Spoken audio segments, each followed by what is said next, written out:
तो कल हमने डिस्कस किया था स्ट्रक्चर ऑफ न्यूक्लियोटाइड। तो कल हमने न्यूक्लियोटाइड के सारे स्ट्रक्चर किए थे। मैं एक बार दोबारा आपको यहाँ पे रिवाइज करवा देती हूँ। हमने कहा था कि जो एक न्यूक्लियोटाइड होता है उसके पास क्या होती है, एक पेंटोज शुगर होती है, जो कुछ हमें इस तरीके से देखने को मिलती है।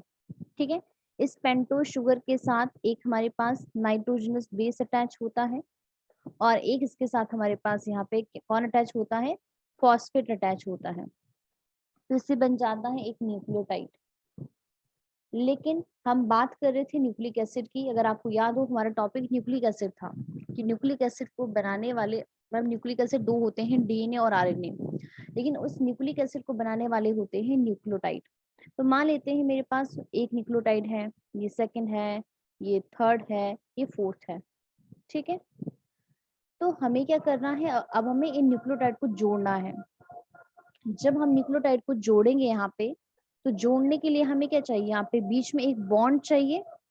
ठीक है, यहाँ पे क्या बनना चाहिए, बॉन्ड बनना चाहिए। तो जब बॉन्ड बनेगा, बॉन्ड की हेल्प से क्या होगा, ये न्यूक्लियोटाइड जुड़ जाएंगे आपस में। तो क्या बन जाएगी, बन जाएगी एक चेन, और उस चेन को बोलते हैं पॉली न्यूक्लियोटाइड चेन।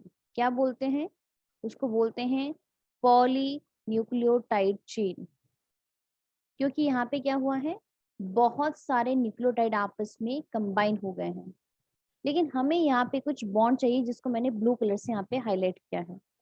अब जो बॉन्ड यहाँ पे बनता है, उस बॉन्ड का नाम होता है, बॉन्ड का नाम लिख लीजिए, बॉन्ड का नाम होता है phospho phospho die ester bond.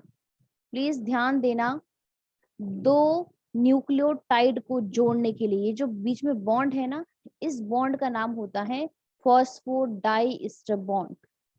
तो प्लीज कंफ्यूज नहीं होना है फॉस्फो ईस्टर में और फॉस्फोडाइस्टर में। जब मेरी ये पेंटोज शुगर यहाँ पे इस फॉस्फेट के साथ अटैच होती है ना, यहाँ पे बॉन्ड होता है फॉस्फो ईस्टर बॉन्ड, ईस्टर। लेकिन जब दो न्यूक्लियोटाइड आपस में जुड़ते हैं ना, तो यहाँ पे जो बॉन्ड होता है, इस बॉन्ड को बोलते हैं फॉस्फोडाइस्टर बॉन्ड। तो आज हम उसी को ही यहाँ पे समझने वाले हैं।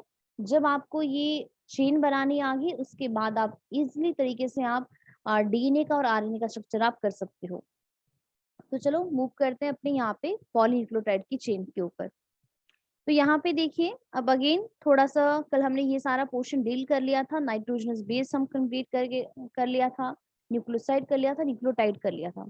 अब यहाँ पे देखिए ये डायग्राम है, ये डायग्राम मैंने +2 के एनसीईआरटी से उठाया है, क्योंकि आपको अगले साल भी करना ही है। तो यहाँ पे मैं लेकर आई हूँ जो +1 के एनसीईआरटी में है, वो भी हमारे पास अवेलेबल है। तो यहाँ पे देखिए क्या हो रहा है। अब प्लीज इसको एक एक चीजों को आप देखने की कोशिश करना। टफ बिल्कुल भी नहीं है, बहुत इजी है, बस थोड़ा सा आपको यहाँ पे ध्यान देना है। जैसे यहाँ पे देखिए, ये सबसे पहला ये वाला न्यूक्लियोटाइड देखिए, आप ये देख पा रहे हो, ये हमारे पास शुगर है, यहाँ पे नजर आ रही है, ये शुगर है। इसका देखिए, इस शुगर का ये देखिए यहाँ पे हमारे पास ये वाला, यहाँ पे देखिए कार्बन नंबर 1 है, ये कार्बन नंबर 2 है, यहाँ पे कार्बन नंबर 3 है, यहाँ पे कार्बन नंबर 4 है और यहाँ पे कार्बन नंबर 5 है। तो आप देख सकते हो कि शुगर का जो कार्बन नंबर 1 है, वो यहाँ पे ए का मतलब क्या है, एडेनाइन। इस एडेनाइन के साथ अटैच है, तो यहाँ पे कोई ना कोई तो बॉन्ड होगा। बॉन्ड का नाम क्या है, नोट कर लीजिए अगर दोबारा भूल गए हो। बॉन्ड का नाम है एन ग्लाइकोसिडिक बॉन्ड। ठीक है, तो एन ग्लाइकोसिडिक बॉन्ड है। ए क्या है, नाइट्रोजनस बेस है। तो इस बेस और शुगर के बीच में, शुगर का कौन सा कार्बन है, कार्बन नंबर 1 है। अब उसके बाद देखिए, जो शुगर है, इसका कार्बन नंबर 5 यहाँ पे इस फॉस्फेट के साथ अटैच है। तो यहाँ पर भी तो एक बॉन्ड बना है ना, इस बॉन्ड को बोलते हैं फॉस्फो ईस्टर बॉन्ड। क्या बोलते हैं, फॉस्फो ईस्टर बॉन्ड। अब ध्यान देना प्लीज, ये एक कंप्लीट न्यूक्लियोटाइड है, जिसमें शुगर है, फॉस्फेट है और यहाँ पे मतलब नाइट्रोजनस बेस है जो एडेनाइन है। अब देखिए, आप जितने भी न्यूक्लियोटाइड यहाँ पे देखोगे, सब में यही चीज है। देखो आप नेक्स्ट वाला देख लो, यहाँ पर भी तो यही है, ये बीच में शुगर है, यहाँ पर टी थायमिन नाइट्रोजनस बेस और यहाँ पे फॉस्फेट है। नेक्स्ट वाला देख लो, यहाँ पे ये शुगर है, ये फॉस्फेट है और यहाँ पे ग्वानिन है, ये एक कंप्लीट न्यूक्लियोटाइड है। नेक्स्ट वाला भी ऐसा, ये देखो, ये बीच में शुगर, इसके कार्बन नंबर 1 के साथ यहाँ पे नाइट्रोजनस बेस और 5 के साथ यहाँ पे फॉस्फेट है। लेकिन जो आप ये वाला डायग्राम देख पा रहे हो, यहाँ पे सारे न्यूक्लियोटाइड जुड़े हुए हैं। अब यहाँ पे थोड़ा सा फोकस मैं करूंगी ओनली फॉस्फोडाइएस्टर बॉन्ड की उस पे, तो प्लीज उसको समझने की कोशिश करना। ये वाला जो पोर्शन में काफी ज्यादा यहाँ पे हाईलाइट कर रही हूँ ना, ये वाला बॉन्ड है जिस बॉन्ड को हम बोलते हैं फॉस्फोडाइएस्टर बॉन्ड। क्या नाम है इस बॉन्ड का? दोबारा नोट कर लो, इस बॉन्ड का नाम है फॉस्फोडाइएस्टर बॉन्ड। अब ये देखिए, ये जो फॉस्फोडाइएस्टर बॉन्ड है, ये किस किस के बीच में बना है? ये बना है, देखिए ये एक न्यूक्लियोटाइड है, ये सेकंड वाला न्यूक्लियोटाइड है। दो न्यूक्लियोटाइड को जोड़ने वाला कौन है? फॉस्फोडाइएस्टर बॉन्ड है। अब ये देख लो, ये वाला न्यूक्लियोटाइड इसके साथ जुड़ा है नेक्स्ट वाले के साथ, यहाँ पर बॉन्ड है, बॉन्ड का नाम क्या है? Phosphodiester bond. ये वाला देख लो, ये वाला न्यूक्लियोटाइड इसके साथ जुड़ा है with the help of phosphodiester bond. अब थोड़ा सा यहाँ पे कार्बन नंबर पे फोकस करते हैं, प्लीज उसको समझने की कोशिश करना। यहाँ पे अगेन मैंने इसकी भी एक वीडियो बनाई है, मैंने भेजा तो है आपको ग्रुप में। अब मुझे नहीं पता वहां पे कितने बच्चों ने उसको देखा है, लेकिन आप देखोगे तो वहां तो मैंने काफी अच्छी डिटेल में अच्छी तरीके से समझाया है कि कौन सा कार्बन। वहां तो मैंने ये भी बताया है कि डाई न्यूक्लियोटाइड कैसे बनता है, मतलब पहले दो न्यूक्लियोटाइड कैसे जोड़ते हैं, तीसरा चौथा कैसे आता है। इसलिए मैंने कहा था कि टाइम वेस्ट ना करते हुए प्लीज आप उधर वीडियो देखना, आपको समझ में आ जाएगी सारी बातें। तो यहाँ पे देखिए, ये कार्बन नंबर ये वाला 1 है, दिस इज कार्बन नंबर 1, 2, 3, 4 और 5। नेक्स्ट वाला भी काउंट कर लीजिए, ये कार्बन नंबर 1 है, 2 है, 3 है, 4 है और ये 5 है। यहाँ पे भी देख लो 1, 2, 3, 4 और कार्बन नंबर 5। अब अगर आप फॉस्फोडाइएस्टर बॉन्ड देख पा रहे हो ध्यान से, तो आपको साफ साफ यहाँ पे दिख रहा है कि जो मेरी एक शुगर है, उस शुगर का कार्बन नंबर 3, मतलब एक न्यूक्लियोटाइड की शुगर का कार्बन नंबर 3, और जो नेक्स्ट न्यूक्लियोटाइड है, ये देखो ये नेक्स्ट न्यूक्लियोटाइड है, इसका जो कार्बन नंबर 5 का जो फॉस्फेट है, इनके बीच में बॉन्ड बन रहा है। मतलब एक न्यूक्लियोटाइड का कार्बन नंबर 3 और दूसरे न्यूक्लियोटाइड का कार्बन नंबर 5, इनके बीच में यहाँ पे बॉन्ड बनता है फॉस्फोडाइएस्टर बॉन्ड। अब यहाँ पे और समझने वाली बात क्या है कि जो मेरा सबसे पहला वाला न्यूक्लियोटाइड है, जब उसका यहाँ पे कार्बन नंबर 3 यहाँ पे बॉन्ड बना रहा है, तो आप देख रहे हो यहाँ पे कार्बन नंबर 5 इसका फ्री पड़ा हुआ है, ये देखो यहाँ पे इसने किसी के साथ भी बॉन्ड नहीं बनाया है। लेकिन अगर आप ये वाला न्यूक्लियोटाइड देखो तो आपको साफ साफ यहाँ पे दिख रहा होगा कि यहाँ पे इसका कार्बन नंबर 5 बॉन्ड बना रहा है, इसके साथ 3 भी बॉन्ड बना रहा है। लेकिन जो आप इधर लास्ट वाला न्यूक्लियोटाइड देख रहे हो, लास्ट वाला देखो, जो पहले वाला न्यूक्लियोटाइड था उसका कार्बन नंबर 3 बॉन्ड बना रहा है, बट कार्बन नंबर 5 फ्री है। लास्ट वाले का अगर आप देखोगे, कार्बन नंबर 3 फ्री है, देखो ये वाला 3 फ्री है, लेकिन इसका कार्बन नंबर 5 यहाँ पे बॉन्ड बना रहा है। तो जब आप डीएनए का स्ट्रक्चर करोगे ना, वहां पे लिखा होगा, जैसे मान के चलो कि मैं यहाँ पे एक स्ट्रैंड बना रही हूँ, तो वहां पे एक जगह लिखा होगा 5 प्राइम, एक जगह लिखा होगा 3 प्राइम। ये 5 प्राइम और 3 प्राइम का मीनिंग यही होता है कि जो मेरा सबसे पहला वाला न्यूक्लियोटाइड है, उसका कार्बन नंबर 5 यहाँ पे फ्री है, उसके बाद फ्री फॉस्फेट मोइटी है। और जो मेरा लास्ट वाला न्यूक्लियोटाइड है, उसका कार्बन नंबर 3 यहाँ पे क्या है? फ्री है, उसके पास फ्री हाइड्रोक्सिल ग्रुप है। तो इस तरीके से क्या होता है, यहाँ पे बहुत सारे न्यूक्लियोटाइड आपस में जुड़ जाते हैं और उसको बोल देते हैं पॉली न्यूक्लियोटाइड चेन। ठीक है, आई होप आपको ये बातें समझ में आ गई होगी। अब यहाँ पे नेक्स्ट वाला डायग्राम देखिए। अब डीएनए क्या होता है? डीएनए डबल स्ट्रैंडेड, डीएनए के 2 स्ट्रैंड होते हैं ना, एक स्ट्रैंड ऐसा होता है, दूसरा वाला स्ट्रैंड ऐसा होता है। डीएनए क्या है? डबल स्ट्रैंडेड है। इट मींस हमें पॉलीन्यूक्लियोटाइड की भी कितनी चेन चाहिए? हमें पॉलीन्यूक्लियोटाइड की भी 2 चेन चाहिए, क्योंकि वो तो डबल स्ट्रैंडेड है। तो यहाँ पे देखिए, एक चेन ये वाली और एक चेन देखो नीचे वाली, 2 चेन है, लेकिन दोनों चेन को आपस में जुड़ना है। अब 2 चेन तो ठीक है कि 2 चेन यहाँ पे डीएनए को बना रही है, लेकिन 2 चेन को जुड़ने के लिए देखो, ये वाली चेन जो है इस चेन से यहाँ पे जुड़ गई है, तो जुड़ने के लिए अगेन बॉन्ड चाहिए, एंड उस बॉन्ड का नाम है हाइड्रोजन बॉन्ड। तो ध्यान रखना यहाँ पे कि जो एडेनाइन है वो यहाँ पे थाइमिन के साथ कंबाइन करता है with the help of double hydrogen bond. कितने बॉन्ड बनते हैं? 2 बॉन्ड बनते हैं हाइड्रोजन के, देख पा रहे हो, 1 और 2। लेकिन जब हमारा ग्वानिन आपका साइटोसिन के साथ बॉन्ड बनाता है, यहाँ पे 3 हाइड्रोजन बॉन्ड बनते हैं, आप देख सकते हो 1 2 3 हाइड्रोजन बॉन्ड है। अब इस चीज का भी प्लीज ध्यान रखना, जब भी यहाँ पे बॉन्ड बनेगा, जब भी हमारी एक चेन दूसरी चेन के साथ यहाँ पे कंबाइन करेगी, तो यहाँ पे एक टर्म आता है, उसको बोलते हैं complementary base pairing. Complementary base pairing. अभी कॉम्प्लीमेंट्री बेस पेयरिंग क्या होता है? कॉम्प्लीमेंट्री बेस पेयरिंग हमें ये बताता है कि जो प्यूरिन है, प्यूरिन वो हमेशा ही पिरिमिडिन के साथ ही बाइंड करेगा। आप खुद ही देख लो, एडेनाइन क्या है? एडेनाइन प्यूरिन है, और टी क्या है? थाइमिन पिरिमिडिन है।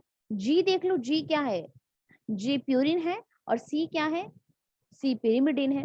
तो प्यूरिन की बॉन्डिंग हमेशा पिरिमिडिन के साथ ही होगी।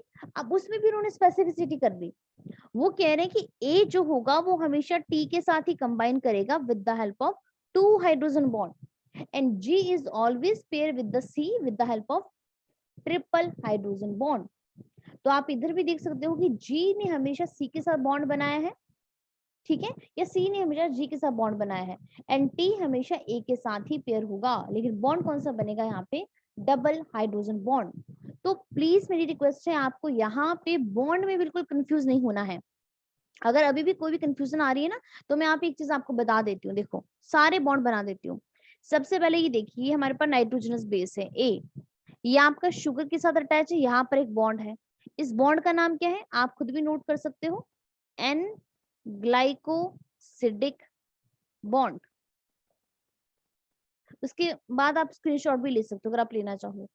फिर हमारी ये शुगर यहाँ पे देखिए फॉस्फेट के साथ अटैच है, यहाँ पे एक बॉन्ड बना, बॉन्ड का नाम क्या है? Phospho Easter bond. अब उसके बाद ये न्यूक्लियोटाइड और ये वाला न्यूक्लियोटाइड आपस में जुड़ गए, यहाँ पर एक बॉन्ड बना, इस बॉन्ड का नाम है phospho die Easter bond, die Easter bond. अब बाद में देखिए ये दोनों न्यूक्लियोटाइड, ये चेन अपने आप को थी, ये चेन अपने आप को थी, ये दोनों चेन आपस में जुड़ गए, बीच में बॉन्ड आ गया, इस बॉन्ड का नाम है हाइड्रोजन बॉन्ड। तो आप देख पा रहे हैं टोटल कितने बॉन्ड अब तक हमने कर लिए हैं? 1 2 3 4, 4 बॉन्ड हमने पढ़ ली यहाँ पे। कहाँ पर? यहाँ पे डीएनए के स्ट्रक्चर के अंदर, जो एक न्यूक्लिक एसिड है, hydrogen bond, glycosidic bond, phosphodiester bond and phosphoester bond, ठीक है। तो यहाँ पर आप ये वाला डायग्राम देख सकते हो, काफी अच्छे तरीके से, काफी क्लीन तरीके से दिखाया गया है। अब ये डायग्राम तो उन्हीं को ही समझ में आएगा जो नाइट्रोजनस बेस की वीडियो देखकर आया है, जिसने नहीं देखा है उसको यहाँ पे कुछ भी समझ में नहीं आने वाला है। इसीलिए मैंने कहा था कि उस वाली क्लास में, वहां पे मैंने काफी डिटेल में करवाया था, और अभी भी करवाया 2 हफ्ते पहले, इसीलिए मैंने डिटेल में करवाया था कि मैं आप लोगों को वही लिंक भेजूंगी, ताकि मुझे यहाँ पे बार बार वही चीजें रिपीट ना करवानी पड़े। तो यहाँ पे भी आप ध्यान से देख सकते हो, ये देखिए टी, यहाँ पे देखो ये क्या? थाइमिन है, नाइट्रोजनस बेस है, ये पेंटोज शुगर और यहाँ पे फॉस्फेट है, ये एक न्यूक्लियोटाइड है। अब ये देखो, मतलब ये पूरी एक चेन बनी हुई है, और दूसरी वाली भी चेन है, देखो एक चेन यहाँ पे है लेफ्ट साइड में है, और एक चेन हमारे पास इधर राइट साइड में है, लेकिन दोनों चेन देखो आपस में जुड़ी हुई है। इधर दिख रहा है बीच में क्या है? हाइड्रोजन बॉन्ड, ये नजर आ रहे हैं डॉट डॉट वाले। तो टी और ए की पेयरिंग में देखो 2 हाइड्रोजन बॉन्ड है, बट जी और सी के बीच में 1 2 3 हाइड्रोजन बॉन्ड है। अब एक चीज आपको और बतानी है, अब यहाँ पे देखिए, जो मेरे पास यहाँ पे देखिए, जो मेरे पास हमें लेफ्ट साइड में चेन है पॉलीन्यूक्लियोटाइड की, यहाँ पे देखिए इसका कार्बन नंबर 5th फ्री है, और जब ये चेन देखिए नीचे की तरफ जा रही है, तो आप देख सकते हो कि जो लास्ट न्यूक्लियोटाइड है उसका कार्बन नंबर 3rd फ्री है। तो हम क्या बोलते हैं, हम इसको बहुत सिंपल तरीके से लिखते हैं कि ये चेन का 5 प्राइम एंड है, और ये इसका 3 प्राइम एंड है, क्योंकि यहाँ पे 5th नंबर कार्बन फ्री है, यहाँ पे 3rd नंबर कार्बन फ्री है। अब डीएनए के अंदर एक चीज और आती है, हम बोलते हैं यहाँ पर क्या होती है? यहाँ पर होती है एंटी पैरेलल पोलैरिटी। अब ये एंटी पैरेलल पोलैरिटी क्या होता है? ये कहता है कि अगर एक चेन हमारे पास 5 प्राइम से 3 प्राइम की तरफ मूव कर रही है, तो दूसरी चेन हमारी देखिए यहाँ पे इस 5 प्राइम के अपोजिट में यहाँ पे 3 प्राइम होगा। अगर यहाँ पे 3 है तो अपोजिट में यहाँ पे 5 होगा। अगर ये 5 to 3 ऐसे मूव कर रही है ना, तो ये वाली देखिए यहाँ पे 5 to 3 ऐसे मूव कर रही है। इसको बोलते हैं एंटी पैरेलल पोलैरिटी। इनकी पोलैरिटी कैसी है? एंटी पैरेलल है, अपोजिट है। अगर यहाँ पे शुगर का कार्बन नंबर 5th फ्री है, तो सामने वाला जो होगा उसका कार्बन नंबर 3rd फ्री होगा और यहाँ पे 5th बॉन्ड बना रहा होगा। तो जब एंड वाला होगा वहां पे कार्बन नंबर 5th फ्री होगा।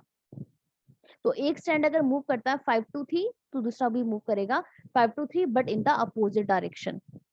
आई होप आपको ये बातें समझ में आई होगी। लेकिन आप साथ में अंदर आरएनए देख सकते हो। आरएनए में कोई हाइड्रोजन बॉन्डिंग नहीं होती, क्योंकि वो तो सिंगल स्टैंडर्ड होता है। उसमें सब कुछ चीजें हैं, मतलब ग्लाइकोसिडिक बॉन्ड है, फॉस्फोएस्टर बॉन्ड है, फॉस्फोडाइस्टर बॉन्ड है, लेकिन यहाँ पर ओनली हाइड्रोजन बॉन्ड नहीं है। ठीक है, तो बस इस चीज का आपको ध्यान रखना है यहाँ पे आरएनए का और डीएनए का।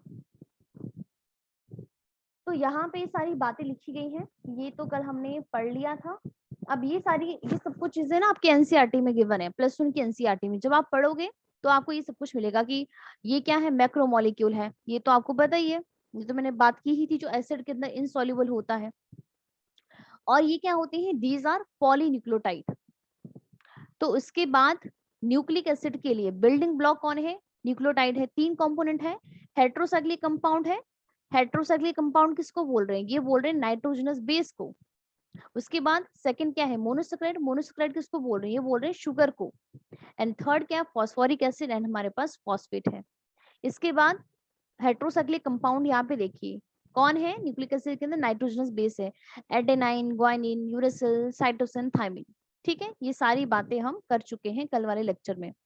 अब यहाँ पे ये कह रहे हैं कि जो हमारे पास ये एडेनाइन और ग्वानिन है, ये क्या है? दे आर सब्स्टिट्यूटेड प्यूरिन है। बाकी जितने भी बचे सीटीयू, साइटोसिन, थायमिन, यूरेसिल, वो क्या है? रेस्ट आर पिरिमिडीन है। जब ये हेट्रोसाइक्लिक रिंग हमारे पास जो प्यूरिन और पिरिमिडीन, ठीक है, किसके साथ बाइंड होती है? जब शुगर के साथ बाइंड होती है तो क्या बनाते हैं? तो बनाते हैं न्यूक्लियोसाइड। तो शुगर फाउंड इन पॉलीन्यूक्लियोटाइड, या तो वो राइबोज होगी या तो वो 2-डीऑक्सीराइबोज होगी। तो न्यूक्लिक एसिड या तो डीऑक्सीराइबोज शुगर कंटेन करेगा जो डीएनए के अंदर होती है, या वो राइबोज शुगर कंटेन करेगा जो आरएनए के अंदर होती है। आप सारा कंटेंट पढ़ोगे, सारा आपको इधर मिल जाएगा। अब ओनली बस हमें लास्ट में ये स्ट्रक्चर करना है यहाँ पे डीएनए का। हाँ, ये वाला डायग्राम भी आपके एनसीईआरटी में बना हुआ है, आप देखोगे ये वाला डायग्राम भी आपको मिल जाएगा। देखो एनसीईआरटी में डायग्राम कैसे बनाए हैं आप खुद ही देखो। यहाँ पे देखो ओनली उन्होंने 5 प्राइम लिख दिया है। इसके आप देखो, अगर ए स्टैंड हमारा देखो ये 5 से 3 की तरफ मूव कर रहा है, नजर आ रहा है ये वाला। तो इसका अगर ये वाला 5 है, इसके सामने वाला देखो इसका 3 है, और अगर यहाँ पे 3 है, इसके अपोजिट में यहाँ पे 5 है। तो अगर एक हमारे पास 5 से 3 ऐसे मूव कर रहा है, तो दूसरे वाला अपोजिट मूव करेगा 5 प्राइम टू 3 प्राइम डायरेक्शन में। अब देखिए हमने इसी को ही जूम कर दिया यहाँ पे। तो यहाँ पे देखिए ये कौन है बीच में? ये तो शुगर है। यहाँ पे देखिए थाइमिन अटैच करके दिखाया गया है, और यहाँ पे ये शुगर का कार्बन नंबर 5th है, यहाँ पे ये फॉस्फेट दिखाया गया है, एक न्यूक्लियोटाइड दिखाया गया है। अब यहाँ पे देखिए ये जो कार्बन नंबर 5th है, ये 5th, यहाँ पे देखिए इसके कार्बन नंबर 3, 1 2 3 के साथ यहाँ पे बॉन्ड बना रहे हो, यहाँ पे इसका 5th नंबर कार्बन फ्री है। मतलब कहने का मतलब ये है कि यहाँ पे इसका 3 फ्री था और यहाँ पे इसका 5th फ्री है। सामने वाला देख लीजिए, इसका यहाँ पे ये 1 2 3, यहाँ पे देखिए 3 फ्री है और इधर ये 5th वाला बॉन्ड बना रहा है। यहाँ पे देख लो आप, इधर इसका ये 5th फ्री है और देखो 3 यहाँ पे बॉन्ड बना रहा है। तो आपको ये समझ आ रहा है ये वाला स्ट्रक्चर कैसे कैसे हो रहा है? देखो थाइमिन की बॉन्डिंग एडेनिन के साथ दिखाई गई है, और ग्वानिन की बॉन्डिंग साइटोसिन के साथ दिखाई गई है। बॉन्ड भी दिखाई, देखो यहाँ पे 2 हाइड्रोजन बॉन्ड दिखाए, यहाँ पे 3 हाइड्रोजन बॉन्ड दिखाए। ठीक है, समझ आ रहा है आपको ये? और ये क्या सेकेंडरी स्ट्रक्चर है डीएनए का? बोलिए, चीजें समझ में आ रही है आपको? ये स्ट्रक्चर डीएनए का समझ में आया है कि नहीं आया है? अगर आपको न्यूक्लियोटाइड समझ में आ गए हैं तो ये स्ट्रक्चर फिर कुछ भी नहीं है। बताइए।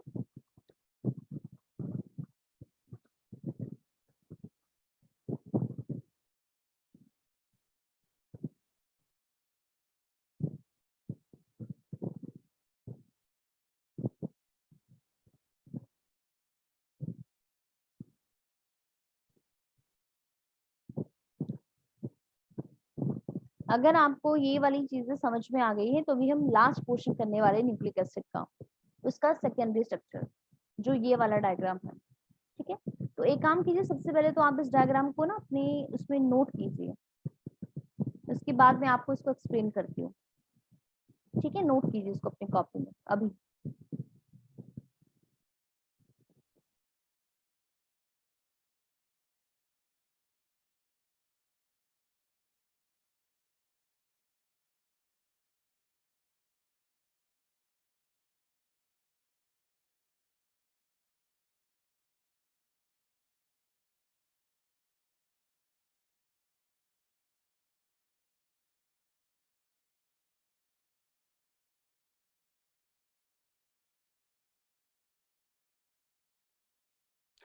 तो जो स्ट्रक्चर आप यहाँ पे देख पा रहे हो डीएनए का, ये डीएनए का है हमारे पास सेकेंडरी स्ट्रक्चर। जो दो साइंटिस्ट हैं, दो साइंटिस्ट ने इस स्ट्रक्चर को दिया था, जिनका नाम है वेटसन एंड क्रिक। काफी फेमस स्ट्रक्चर है। किसने दिया था? वेटसन और क्रिक ने दिया था। बहुत बार इनका नाम भी पूछ लिया जाता है कि जो हमारे पास double helical model, helical structure है ना डीएनए का, ये डबल ही है, देख सकते हो, टू टू स्ट्रैंड है, हेलिकल है।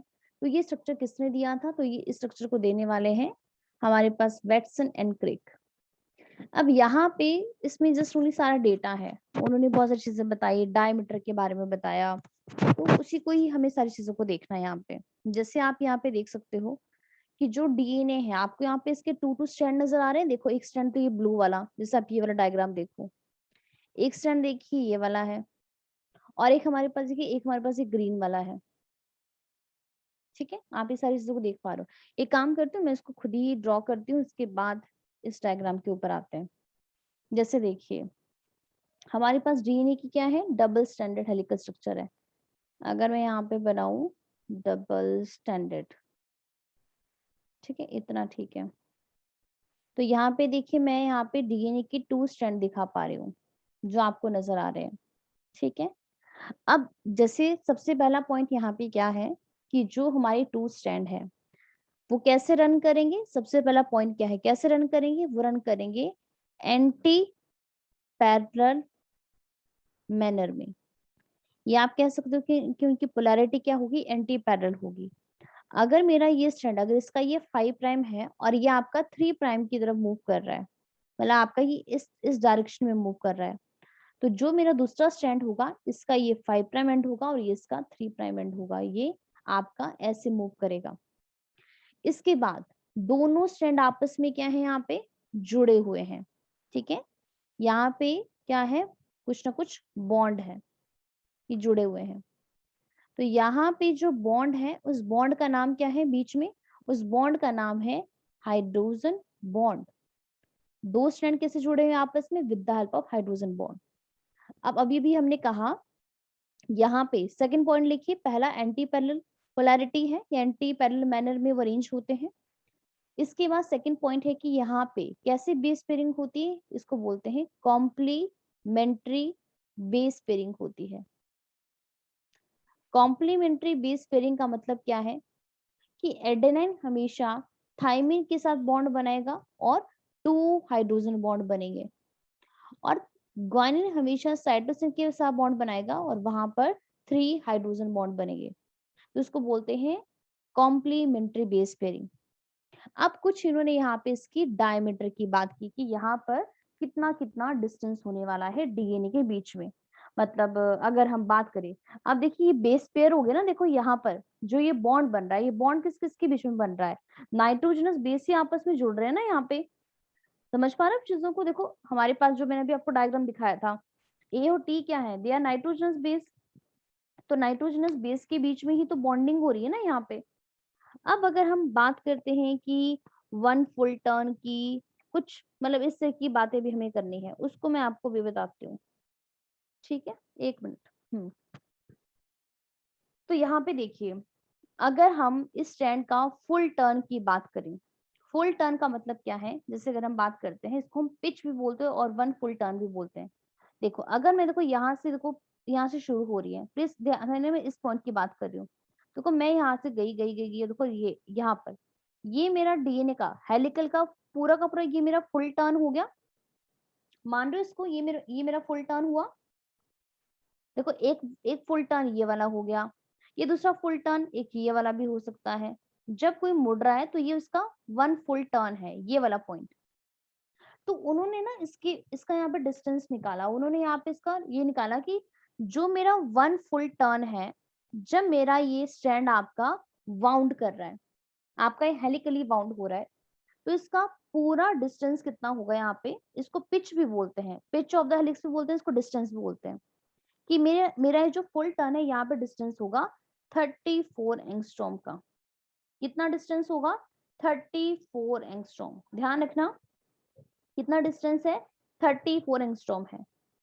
और अगर आप इसको यहाँ पे नैनोमीटर के केस में देखना चाहते हो तो वो आता है 3.4 नैनोमीटर, अगर आप यूनिट चेंज करना चाहते हो तो ये मेरा जो वन फुल टर्न है, इस पूरे वन फुल टर्न का डिस्टेंस होगा 34 एंगस्ट्रॉम। और अगर आप इसको नैनोमीटर में लेना चाहते हो तो ये होगा 3.4 नैनोमीटर। अब हमने यहाँ पे क्या देखा, तो हम यहाँ पे प्लीज नोट कीजिए, इसका मतलब क्या हुआ, जो लेंथ है किसकी, length of one complete turn, ये आपका एक कंप्लीट टर्न हो गया ना, वन कंप्लीट टर्न। तो वन कंप्लीट टर्न की लेंथ कितनी आई हमारे पास, 34 एंगस्ट्रॉम। और हम कह सकते हैं इसको 3.4 नैनोमीटर। ध्यान रखना कई जगह लेंथ नहीं लिखा होता, कई जगह सीधा लिखा होता पिच, तो पिच का मतलब भी वही है। अब हमने क्या देखा कि ये जो वन फुल टर्न है जिसका डिस्टेंस हमारे पास, जिसकी पिच है 34 एंगस्ट्रॉम या 3.4 नैनोमीटर की, हमने यहाँ पे सेकंड चीज ये नोट की कि यहाँ पर टोटल कितने बेस पेयर हैं, यहाँ पर टोटल 10 बेस पेयर है। अगर मैं इसको यहाँ से बाहर निकाल दूं ना यहाँ पे, तो हम क्या देख पा रहे हैं यहाँ पे कि इसमें टोटल कितने बेस पेयर आए हैं, यहाँ पे इस तरीके से 10 बेस पेयर आए हैं। तो हम कह सकते हैं ना कि यहाँ पर जो 10 बेस पेयर हैं उनके बीच का टोटल डिस्टेंस कितना है, 34 एंगस्ट्रॉम है। तो अब इस क्वेश्चन का आंसर आप मुझे खुद ही निकाल के दिखाओ, खुद ही बताओ, अगर वन फुल टर्न की लेंथ 34 एंगस्ट्रॉम है या 3.4 नैनोमीटर है और उसमें टोटल 10 बेस पेयर हैं, 10 बेस पेयर, तो जो मेरे दो पेयर होंगे, मान लेते हैं एक बेस पेयर ये वाला है, एक बेस पेयर ये वाला है, तो इन बेस पेयर के बीच का डिस्टेंस कितना होगा, इस क्वेश्चन का आंसर दीजिए। मैं दोबारा रिपीट कर रही हूँ, मैंने क्वेश्चन क्या बोला कि वन फुल टर्न है, वन फुल टर्न की लेंथ है 34 एंगस्ट्रॉम एंड 3.4 नैनोमीटर, ठीक है, वन फुल टर्न की, और इस पूरे वन फुल टर्न में 10 बेस पेयर हैं। तो मैं आपसे पूछ रही हूँ कि ये जो दो बेस पेयर हैं इनके बीच का डिस्टेंस कितना होगा, इसको मुझे कैलकुलेट करके बताइए।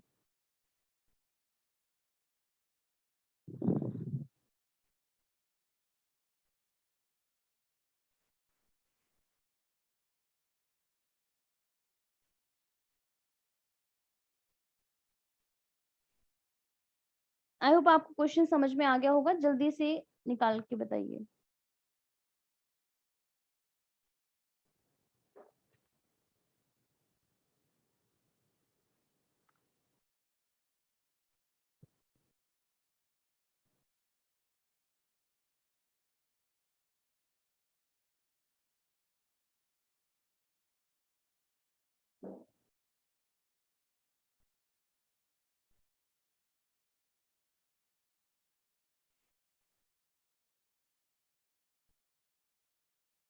बताइए, निकालना नहीं आया अभी तक या क्वेश्चन समझ नहीं आया?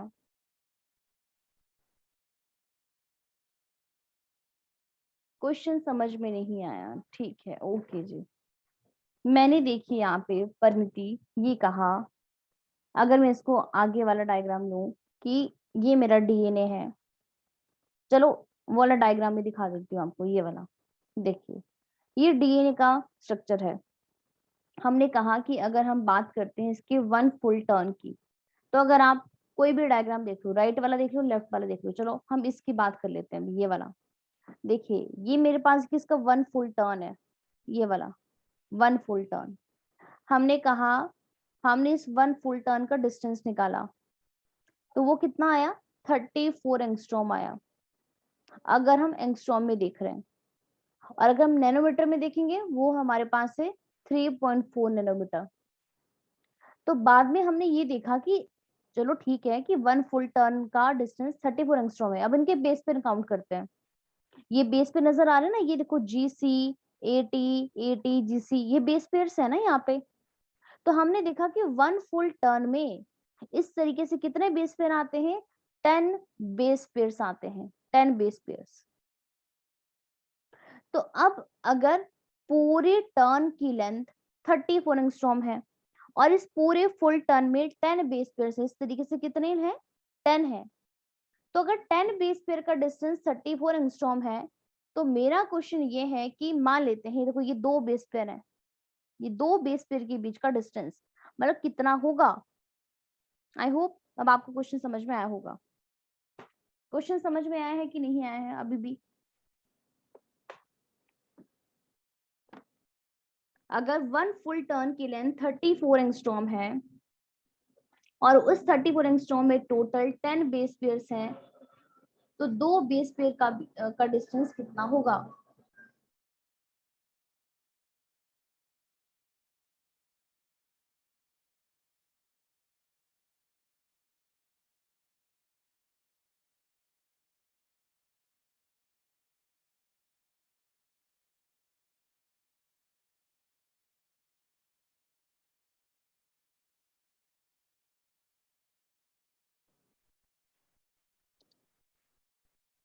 हाँ जी, अब आप लोगों को समझ में आया।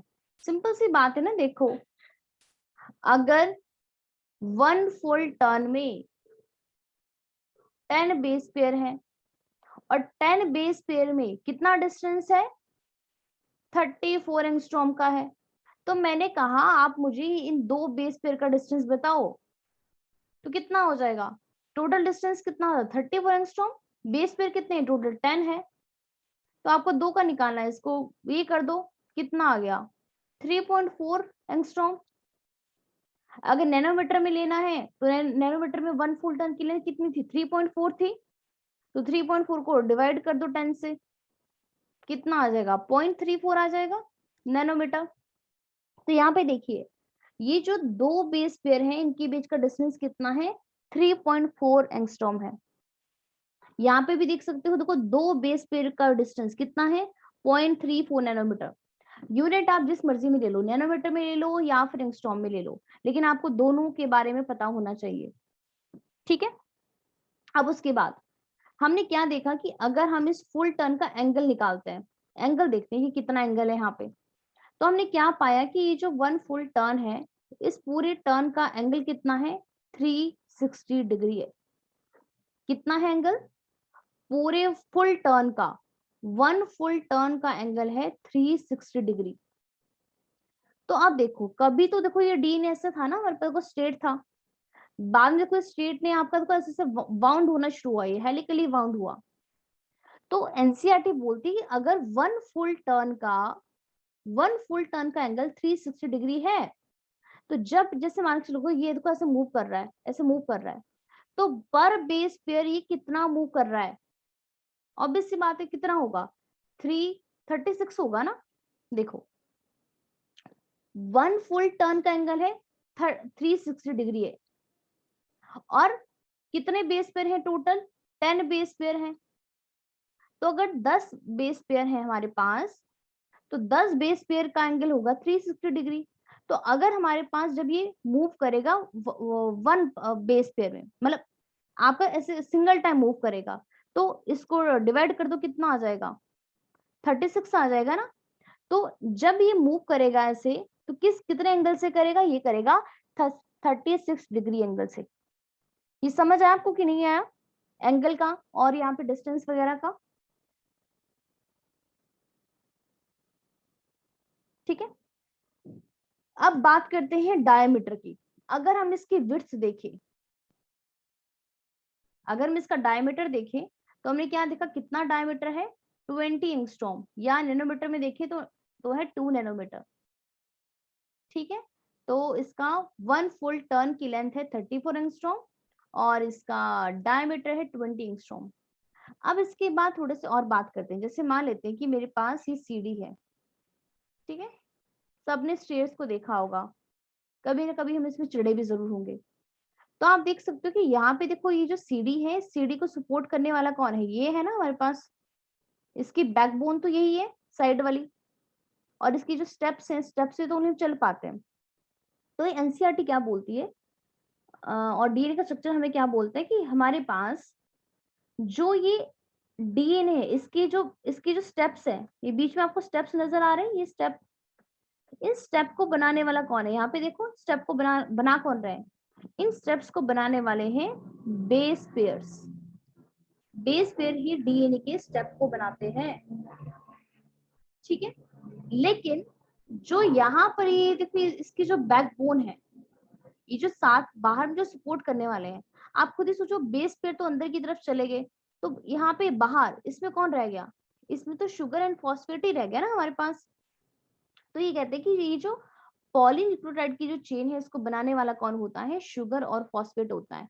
शुगर फॉस्फेट, शुगर फॉस्फेट, इस पूरी चेन में ये साइड में कौन है, शुगर और फॉस्फेट है, क्योंकि बेस तो अंदर की तरफ प्रोजेक्टेड है, जो इसकी स्टेयर्स बना रहे हैं, जो स्टेप्स बनाते हैं डीएनए के।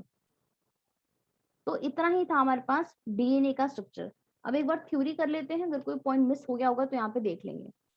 तो यहाँ पे देखिए क्या चीजें हैं, न्यूक्लिक एसिड क्या एग्जिबिट करती है, वैरायटी ऑफ सेकेंडरी स्ट्रक्चर। तो जो सबसे फेमस सेकेंडरी स्ट्रक्चर है डीएनए का, वो किसने दिया था, वेटसन एंड क्रिक ने दिया था। और ये मॉडल हमें क्या बता रहा था, डीएनए कैसे एग्जिस्ट करता है, as a double helix, double helical structure होता है, 2 स्ट्रैंड होते हैं।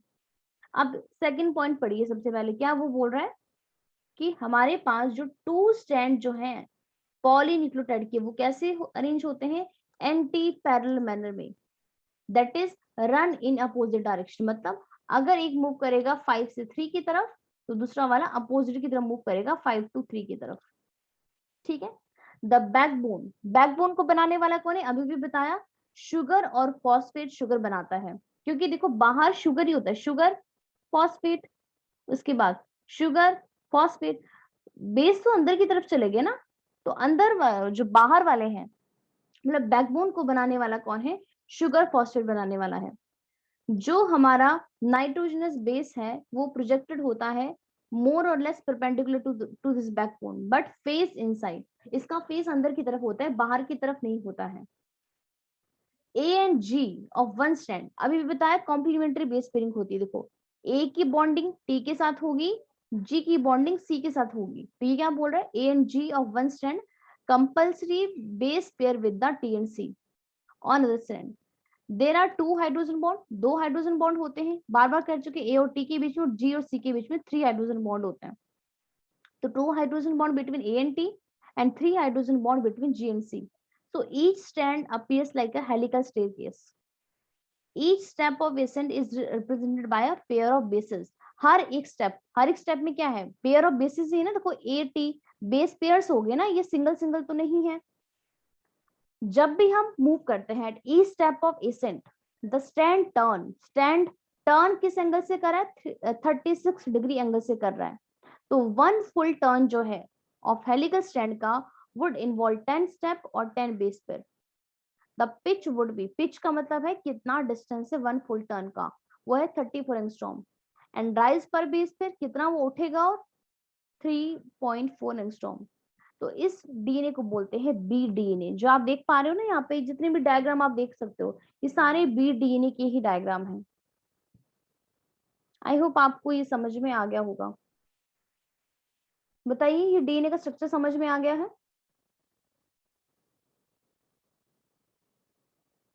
क्लियर हुआ है कि नहीं हुआ है,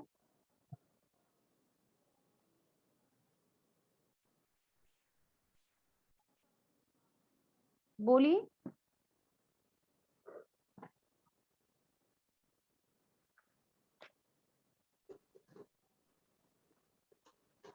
अगर आपको ये समझ में आ गया है तो ओनली बस लास्ट में मुझे आपको थोड़ा सा एक क्वेश्चन और करवाना है चार्गफ रूल का, बस फिर हमारा डीएनए वाला पोर्शन कंप्लीट, फिर यहाँ पे कुछ नहीं बचा है। काफी ज्यादा इंपॉर्टेंट है, नोट कर लीजिए। यहाँ पे हेडिंग बनाइए, हेडिंग का नाम है चारगफ रूल। एक साइंटिस्ट थे, साइंटिस्ट का नाम है एरविन चारगफ। ठीक है, तो उन्होंने क्या किया, उन्होंने डबल स्टैंडर्ड डीएनए के लिए एक स्टेटमेंट दिया। डीएसडीएनए का मतलब क्या है, डबल स्टैंडर्ड डीएनए। एक स्टेटमेंट क्या दी इन्होंने, क्या कहा कि जो रेशो होती है, रेशो किस किस के बीच की, between the adenine and thymine, cytosine and guanine.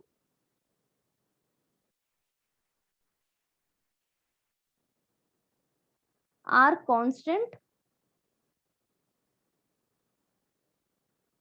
And equal to 1। ये काफी इंपॉर्टेंट स्टेटमेंट है। इसका मीनिंग क्या है आपको भी बताऊंगी इसके बारे में। ठीक है, तो इन अदर वर्ड्स उनका कहने का मतलब ये था चागफ रूल के अकॉर्डिंग कि A plus G is always equal to T plus C। यही था चागफ रूल, यही हो गया ना प्रपोर्शन। आप इसको ऐसे भी लिख सकते हो कि A plus G and T plus C is equal to 1। एक ही मतलब हो गया इसका। तो इन्होंने ये स्टेटमेंट दिया। अब इसका बेनिफिट क्या है, इसका बेनिफिट ये है कि मान लेते हैं मैं आपको बोलूं कि आपने एक एक्स ऑर्गेनिज्म का डीएनए स्टडी किया, ठीक है, और आपने क्या देखा कि उस एक्स ऑर्गेनिज्म के डीएनए के अंदर आपको ए की परसेंटेज मिली आपको 20। आपने क्या देखा कि एडेनाइन उस एक्स ऑर्गेनिज्म के अंदर कितना परसेंट है, 20% है। अब मैं आपसे क्वेश्चन पूछ रही हूँ कि आप मुझे सी की परसेंटेज बताओ, जी की परसेंटेज बताओ और मुझे टी की परसेंटेज बताओ। तो यहाँ पे देखो हम इसको कैसे कैलकुलेट करते हैं। इन्होंने क्या कहा, चागफ रूल के अकॉर्डिंग क्या है कि किसी भी ऑर्गेनिज्म के डीएनए में जितना ए होगा उतना ही टी होगा और जितना जी होगा उतना ही वहां पर सी होगा। इसका मीनिंग क्या है देखिए, अगर कोई भी ऑर्गेनिज्म है उनके डीएनए में एडेनाइन कितना है, अगर एडेनाइन वहां पे 20% है, तो अगर एडेनाइन 20 है तो टी थायमिन भी हमेशा 20% ही होगा। अब जो सोचो ए और टी मिलाकर कितने हो गए, 40% हो गए, तो कितना बच गया, 60 बचा ना। 100 में से 40 तो माइनस हो गया, तो 60% क्या होगा, 60% में से जी का अमाउंट 30 होगा और सी का अमाउंट 30 होगा, तो बच गए हमारे पास हो गए 60%। तो इस तरीके से यहाँ पे चागफ रूल पे क्वेश्चंस आते हैं। एक काम करती हूँ, आपको बस एक ना क्वेश्चन करवा देती हूँ मैं, क्योंकि आज हमें इतना ही पोर्शन करना है आपका। तो क्वेश्चन करवा के आपको थोड़ा सा पता चल जाएगा कि किस टाइप के क्वेश्चंस आते हैं चागफ रूल से।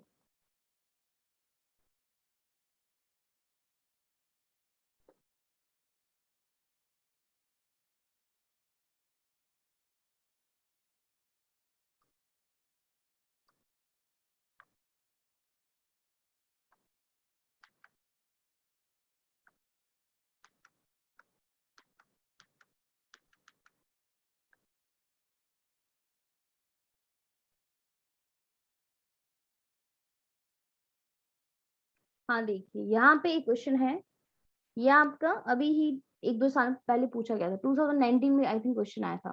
देखिए क्वेश्चन क्या है, वो क्या बोला, in sea urchin which is double stranded. Sea urchin DNA, और डीएनए क्या है, डबल स्टैंडर्ड है। 17% of bases were shown to be cytosine.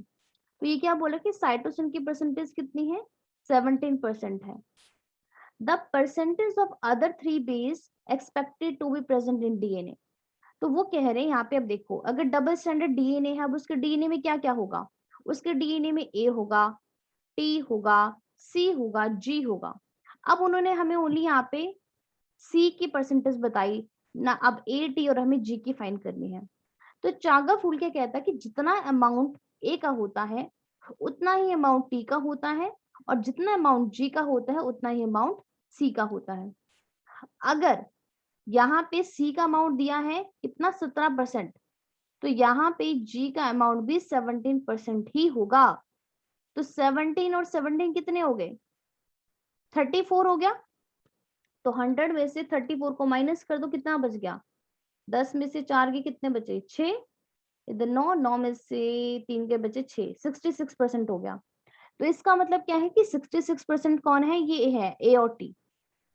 अब अगर कोई पूछे कि आप ए का बताओ हमें, तो आपको जो अगर 66% में से आप इसका हाफ कर दो ना, इसका मतलब क्या है कि ए भी 33 होगा और टी भी 33 ही होगा। तो आप इसका देख लो आंसर कितना है। अगर हमारे पास सी दिया है 17, तो जी भी हमारे पास क्या होगा?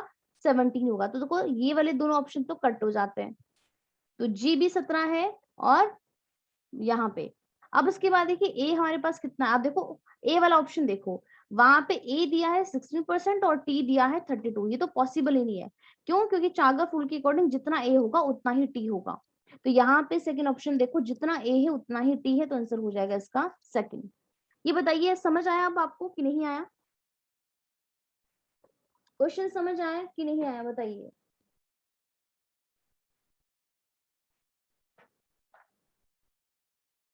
मैम रिपीट करना है। ठीक है अमनजोत, आपको आगे समझ में? ठीक है ओके, कोई बात नहीं। देखिए इसका एक क्वेश्चन करवाऊंगी, वो आपको समझ में आ जाएगा। देखिए देखिए दिव्यम, हमने क्या कहा? चागफ रूल के अकॉर्डिंग वो क्या कहता है कि किसी भी ऑर्गेनिज्म का डीएनए हो, किसी भी ऑर्गेनिज्म का, बट डीएनए होना चाहिए। डीएनए आप सबको पता है डबल स्टैंडर्ड ही होता है। अब उन्होंने कहा कि किसी भी ऑर्गेनिज्म में जितना ए होगा, जितना अमाउंट ए का है उतना ही अमाउंट टी का होने वाला है, कोई कम ज्यादा नहीं। जितना अमाउंट जी का होगा उतना ही अमाउंट सी का होने वाला है। यहाँ पर भी अगेन वही, कोई भी कम ज्यादा नहीं। अब ये कैसे ये स्टेटमेंट हो रही है, तो स्टेटमेंट को समझिए। मान लेते हैं एक ऑर्गेनिज्म है। अब अगर टोटल मुझे बताइए, टोटल परसेंटेज कितनी होती है? 100 होती है ना। 100% में से बोलते हैं ना कितना परसेंट है। 200% में से तो कभी नहीं निकालते हम कोई भी चीज, जब हम परसेंटेज निकाल रहे हैं। तो यहाँ पे देखिए, अगर किसी ऑर्गेनिज्म की बॉडी में अगर एडेनाइन का अमाउंट 20% है, मान लेते हैं 20% ए है, तो चागा फूल कहता है जितना ए है उतना ही टी होगा। अगर एडेनाइन 20% है तो थायमिन भी 20% ही होगा। तो 20 और 20 कितने हो गए? 40 हो गए ना, 40%।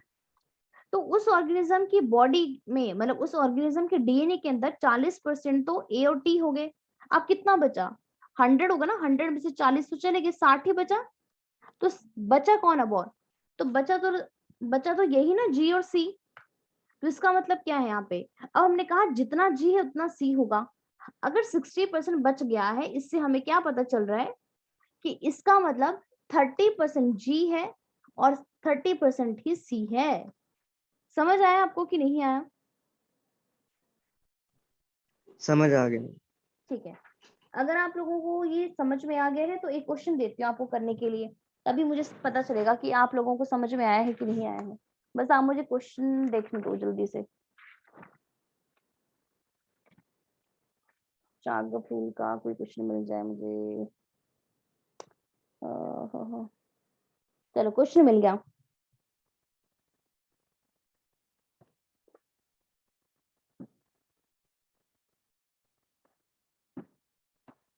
क्वेश्चन नोट कीजिए, यहाँ पे क्वेश्चन क्या दिया है? क्वेश्चन दिया है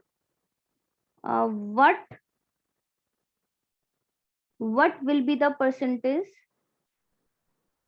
what will be the percentage of guanine in a DNA molecule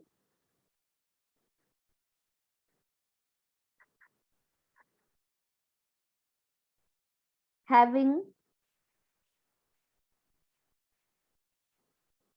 20% thymine? बताइए जी, इस क्वेश्चन का आंसर दीजिए। ऑप्शन है हमारे पास, ए ऑप्शन है 20%, बी ऑप्शन है 30%, सी ऑप्शन है 40% एंड डी ऑप्शन है 60%। निकालिए जी।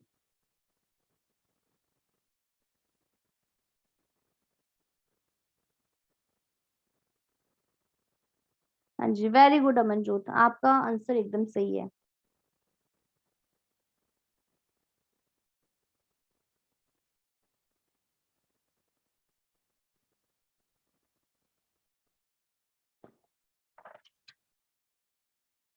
दिव्यम, आप माइक ऑन करके भी बता सकते हो।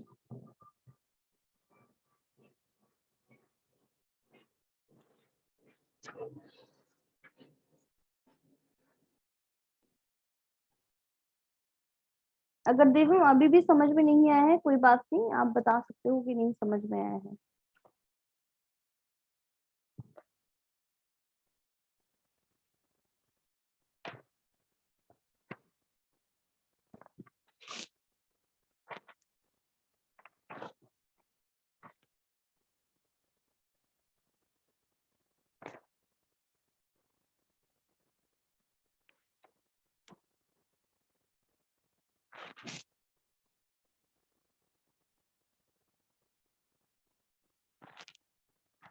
दिव्यम नहीं समझ आया?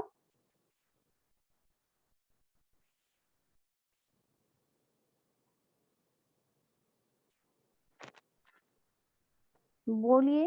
मैम 30% हो जाएगा। हाँ जी, तो इतना टाइम क्यों लगा आपको?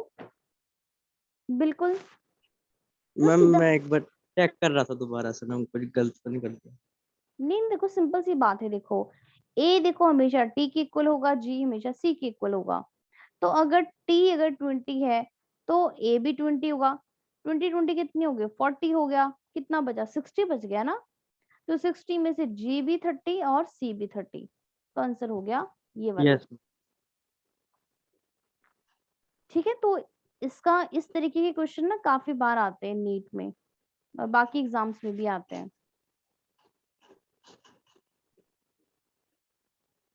तो आज हमें इतना ही पोर्शन करना था, बाकी पोर्शन हम कल करेंगे फिर। ठीक है, यहाँ तक अगर किसी को